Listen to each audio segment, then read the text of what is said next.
student, I am Bharti Tandon.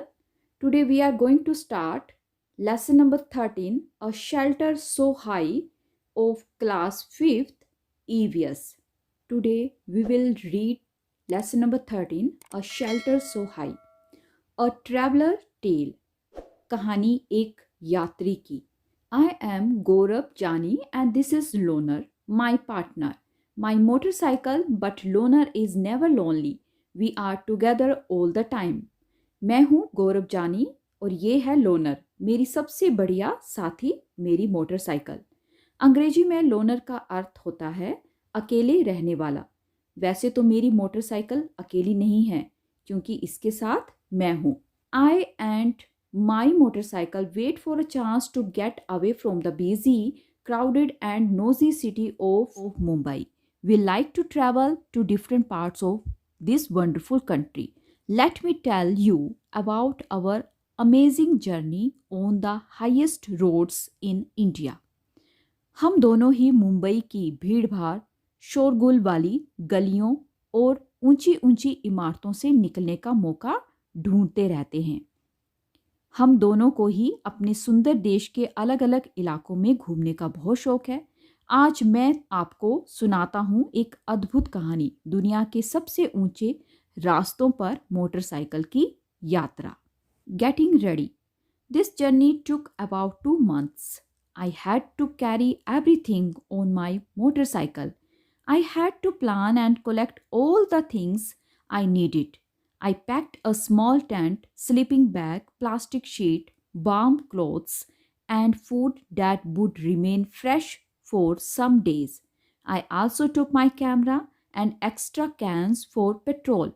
Loner and I left Mumbai, passing through small villages and towns of Maharashtra, Gujarat, and Rajasthan to reach Delhi. Getting ready. मेरी यात्रा लगभग 2 महीने की थी. इतने दिनों के लिए सामान ले जाना और वो भी मोटरसाइकिल पर. मैंने बहुत सोच समझकर ज़रूरत का सामान इकट्ठा किया. रहने के लिए टेंट, बिछाने के लिए प्लास्टिक की शीट और स्लीपिंग बैग, गर्म कपड़े, काफ़ी दिन तक खराब न होने वाला खाना, कैमरा, पेट्रोल के लिए डिब्बे इत्यादि. मैं मुंबई से निकला. महाराष्ट्र, गुजरात और राजस्थान के छोटे छोटे शहरों से होता हुआ मैं दिल्ली पहुंचा. It took me 3 days to cover 1400 kilometers from Mumbai to Delhi. Mumbai से दिल्ली तक का 1400 किलोमीटर का रास्ता मैंने 3 दिनों में तय किया. I was hoping to see something new and different in Delhi. मुझे पूरी उम्मीद थी कि दिल्ली में मुझे कुछ नया देखने को मिलेगा. But Delhi looked just like Mumbai. लेकिन दिल्ली बिल्कुल मुंबई की तरह ही दिख रही थी.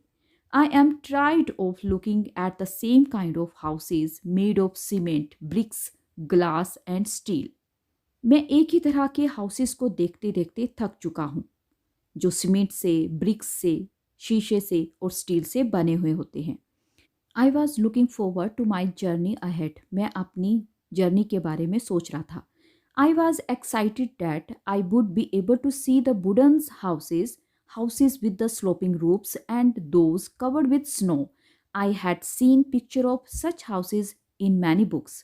मैं बहुत ही उत्सुक था कि मुझे लकड़ी के बने हुए घर देखने को मिलेंगे, उनकी ढलानदार छतें मुझे देखने को मिलेंगी जो स्नो से कवर अप होगी. ऐसे घरों को मैंने बहुत सी किताबों के पिक्चर्स में देखा है. I packed more things in Delhi and continue. मैंने कुछ एक सामान और दिल्ली में पैक किया और आगे बढ़ गया. In 2 days we were in Manali. 2 दिनों में हम मनाली में थे. It was so refreshing to be in the mountains and breathe the clean air. ये बहुत ही रिफ्रेशिंग था कि हम पहाड़ों पर थे, साफ हवा सांस में ले सकते थे. Now the real journey was to begin. अब असली यात्रा शुरू होने वाली थी. We had to travel through difficult roads of the state of Jammu and Kashmir to reach Leh in Ladakh.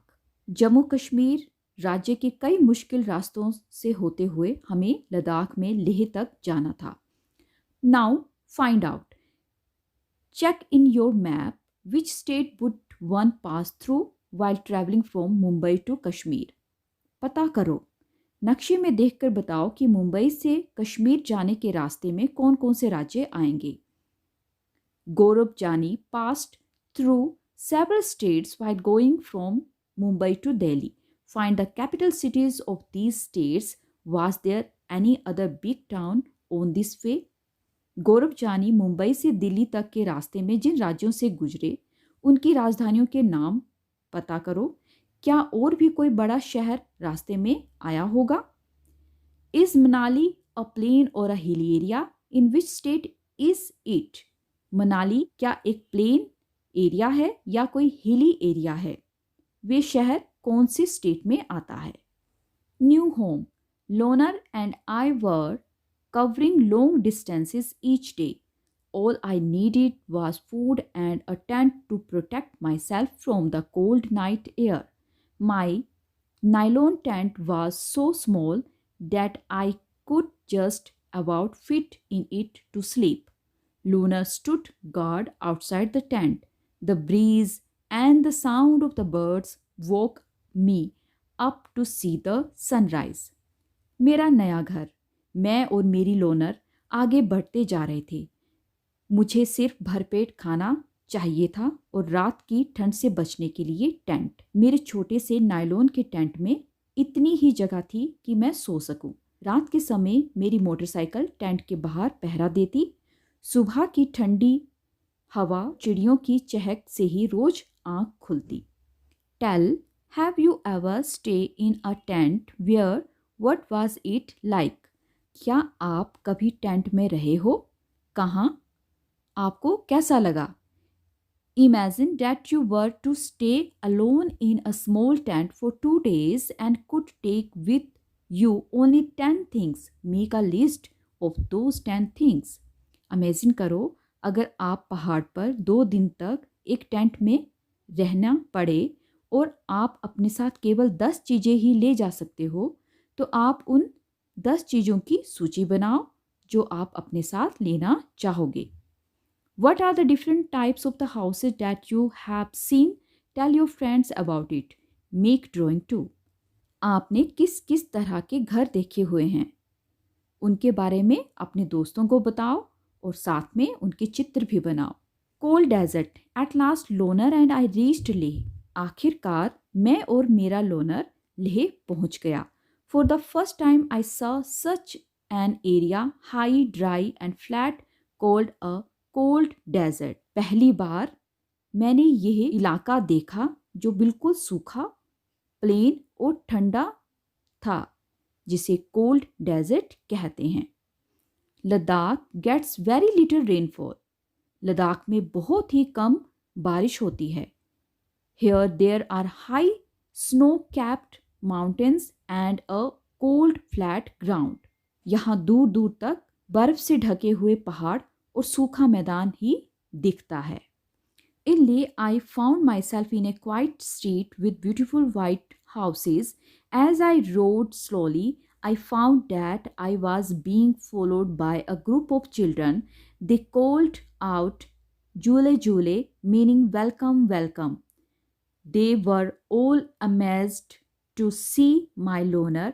Everyone wanted me to come to their home.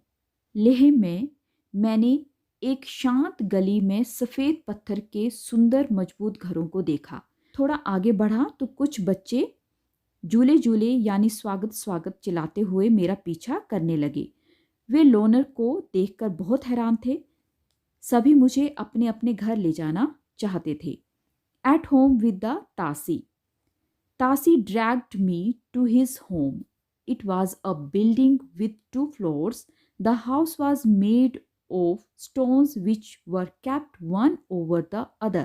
The walls were coated with a thick layer of mud and lime. Tashi के घर पर। ताशी मुझे अपने घर ले गया। उसका घर 2 मंजिलों का था। पत्थरों को काटकर एक के ऊपर एक पत्थर रख के बनाया हुआ था। उन पर मिट्टी और चूने से पुताई की गई थी। The house looked like a shed from inside with a lot of hay stored there. अंदर से घर छप्पर जैसा लग रहा था। हर तरफ घास फूस पड़ी हुई थी। We took the wooden steps and reached the first floor. This is where we stay, explained Tasi. The ground floor is for our animals and for storing necessary things. Sometimes, when I gets too cold, we also move downstairs. I noticed that the ground floor had no window. Thick trees trunk were used to make the roof strong. Tashi मुझे लकड़ियों की सीढ़ियों से पहली मंजिल पर ले गया। उसने बताया कि वह और उसका परिवार ऊपर की मंजिल में रहते हैं। नीचे की मंजिल पर जानवरों के रहने के लिए जगह थी और ज़रूरत का सामान इकट्ठा करके रखते थे। सर्दी के दिनों में अक्सर इनका परिवार भी नीचे की मंजिल पर जानवरों के पास ही रहता। नीचे की मंजिल में कोई खिड़की भी नहीं थी। छत को मजबूत बनाने के लिए पेड़ों के मोटे तने इस्तेमाल किए हुए थे। Tashi then took me to the roof of his house. What a view! I could see the same flat roofs all around. फिर ताशी मुझे घर की छत पर ले गया। आसपास का नज़ारा तो देखते ही बनता था। सभी घरों की छतें प्लेन थी। On some red chilies were laid out to dry and on some there were orange pumpkins and the golden yellow corn. Some had stacks of paddy and on some cow dung cakes were laid out to dry. कहीं लाल मिर्च सूखने के लिए फैली हुई थी तो कहीं सीताफल और मक्का। किसी छत पर धान के ढेर लगे थे तो किसी छत के ऊपर उपले सूख रहे थे। This is the most important part of our house, said Tashi. During summer season, we dry many fruits and vegetables. We store them for winter when we do not get fresh fruits and vegetables. Tashi ने कहा, ये हमारे घर का सबसे important part है। गर्मियों में हम बहुत सारे फ्रूट्स और वेजिटेबल को सुखा लेते हैं कि हम विंटर के लिए उन्हें स्टोर कर सके, क्योंकि उस टाइम पे हमें फ्रेश फ्रूट्स और वेजिटेबल्स नहीं मिलते हैं। As I stood there with the Tashi I could see how every part of the house was built specially to suit the needs of the people. जब मैं ताशी के साथ वहाँ पे खड़ा था तो मैं देख रहा था कि जितने भी घर वहाँ पे बने हैं वो लोगों की ज़रूरत के हिसाब से बने हुए हैं। I could understand how the thick walls, a wooden floor and a wooden ceiling protected them from the cold. अब मुझे यहाँ पे ये समझ में आ रहा था कि जो दीवारें हैं वो इतनी मोटी क्यों हैं, जो फ्लोर है वो वुडन का बना हुआ क्यों है और वुडन सीलिंग उन्हें कोल्ड से बचाने में हेल्प करती है। Now write down. During winter, Tashi and his family live on the ground floor. Why would they be doing so? लिखो, सर्दियों के दिनों में ताशी और उसके परिवार के लोग ग्राउंड फ्लोर पे रहते हैं। वे ऐसा क्यों करते हैं? What is the roof of your house like? What all is the roof used for? आपके घर की छत कैसी है? आपके यहाँ छत किन किन कामों में इस्तेमाल होती है? Living on the top of the world. Now was the time to climb higher. Loner had a tough time zigzagging along narrow, rocky mountains road. At many places there were no roads at all. दुनिया की चोटी पर लोगों का बसेरा। अब समय था आगे बढ़ने का। टेढ़े मेढ़े संकरे पहाड़ी रास्तों से होते हुए मैं बहुत ऊंचाई पर जा रहा था। कहीं सड़क तो कहीं बड़े बड़े पत्थर। लोनर का चलना मुश्किलों से भरा हुआ था। कहीं पे जिगजैग रोड मिल रहे थे तो कहीं पर रोड ही नहीं था। I was moving toward the rocky plains of the Changthang. This place is at a height of almost 5,000 meters. It is so high that it is difficult to breathe normally. अब मैं चांगथांग इलाके की ओर बढ़ रहा था। ये लगभग 5,000 मीटर की ऊंचाई पर है। ये इतनी ऊंचाई पर है कि यहाँ पे सांस लेना भी बहुत मुश्किल है। I had a headache and felt weak. मेरे सर में दर्द होने लगा और मुझे बहुत ही कमज़ोरी महसूस होने लगी। Then I slowly got used to breathing in such air. फिर धीरे धीरे ऐसी हवा में सांस लेने की आदत सी पड़ गई। For many days We kept wandering in this area with not a single human being in sight. मैं कई दिन तक यहाँ मोटरसाइकिल पर घूमता रहा, लेकिन दूर दूर तक कोई भी इंसान दिखाई नहीं दिया. No petrol pumps, no mechanics, only clear blue sky and many beautiful lakes around. ना ही कोई पेट्रोल पंप और ना ही कोई मैकेनिक, सिर्फ दूर दूर तक फैला हुआ नीला आसमान और पहाड़ों के बीच बहुत से तालाब. Many days and nights passed, loner, and I kept moving ahead. Suddenly, one morning, I saw before me flat, grassy land. Many sheep and goats were grazing there. Far in the distance, I saw some tents. I wondered who lived there and what they were doing in this far out place. कई रातें और कई दिन बीत गए. मैं अकेला ही बढ़ता रहा. फिर एक दिन अचानक मेरे सामने बड़ा सा हरा मैदान और उसमें चरती हुई भेड़ और बकरियां दिखी. थोड़ी ही दूर पर मुझे कुछ टेंट दिखाई दिए. मैं हैरान था. ये सुनसान इलाका और ये लोग कौन हैं और ये यहाँ पे क्या कर रहे हैं. Find out at what height is the place where you live. पता करो कि आप जिस इलाके में रहते हो वे कितनी ऊंचाई पर है. Why did Gaurav Jani says this place is so high that it is difficult to breathe normally. गौरव जानी ने ऐसा क्यों कहा कि इतनी ऊंचाई पर सांस लेने में भी मुश्किल हो रही है. Have you ever been to a hilly place where? आप कभी पहाड़ी इलाके में गए हो? कहाँ पे? At what height was it? Did you have any difficulty in breathing there?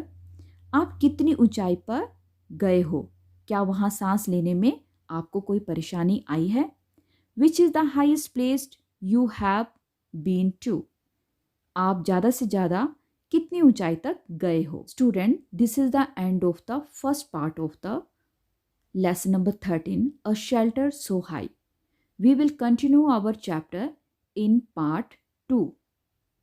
If you like my video then please subscribe my channel, share and like it, and also press the bell icon to get the new notification of my next video. Jai Hind, Jai Bharat.